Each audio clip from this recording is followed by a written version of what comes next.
आजमगढ़ जिले में अवैध मदरसों पर शिकंजा कसना शुरू हो गया है। मदरसा पोर्टल पर ऑनलाइन फीडिंग में कई मदरसों में गड़बड़ी पाई गई, जिसके बाद अब ऐसे मदरसों पर एफआईआर दर्ज कराने की तैयारी है। रिपोर्ट देखिए।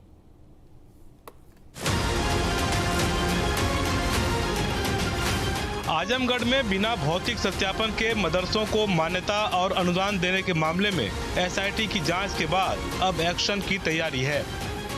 जिले में मदरसा पोर्टल की ऑनलाइन फीडिंग में 313 मदरसों में कमियां पाई गई थी। एसआईटी की जांच में 219 मदरसे मानक के विपरीत मिले। इसके अलावा कई बड़ी गड़बड़ियां भी सामने आई थी।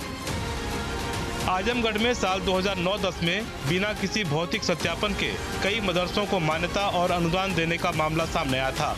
इससे करीब 10 साल बाद 2017 में इस बात की शिकायत प्रदेश सरकार से की गई। जांच के बाद पता चला कि जिले में करीब 700 मदरसे संचालित हो रहे थे।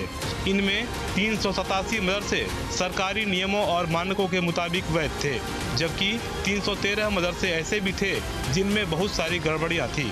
कई मदरसों का मौके पर अस्तित्व भी नहीं मिला। 39 ऐसे मदरसा संचालकों ने आधुनिकीकरण योजना के तहत लाभ भी ले लिए थे, जिसके बाद पूरे मामले की जांच सरकार ने एसआईटी को सौंप दी थी। एसआईटी ने अपनी जांच पूरी की और इसकी रिपोर्ट 2022 में सरकार को सौंप दी थी, जिसके बाद अब ऐसे मदरसा संचालकों के खिलाफ मुकदमा दर्ज कराने के निर्देश दिए गए हैं। जांच नहीं हो रही थी, हमें चाहिए थी तहरीर, जिसके क्रम में मुकदमा दायर होता। तो तहरीर प्राप्ति में देर लगी और दूसरी बात है कि मदरसे भी बहुत बड़ी संख्या में 219 मदरसे हैं, तो उसमें टाइम लगना स्वाभाविक था। और हमें पिछले हफ्ते प्राप्त हुई है तहरीर, तो उस पर हम कार्रवाई करवा रहे हैं अगले करके। मामला पुराना है, पर जांच कई सालों से चल रही थी। अब थाने स्तर पर इन मदरसा संचालकों के खिलाफ तहरीर देकर एफआईआर दर्ज कराई जाएगी। जाहिर है, थाना स्तर पर जब जांच होगी तो कई और भी तथ्य सामने आने की उम्मीद है। Team news state.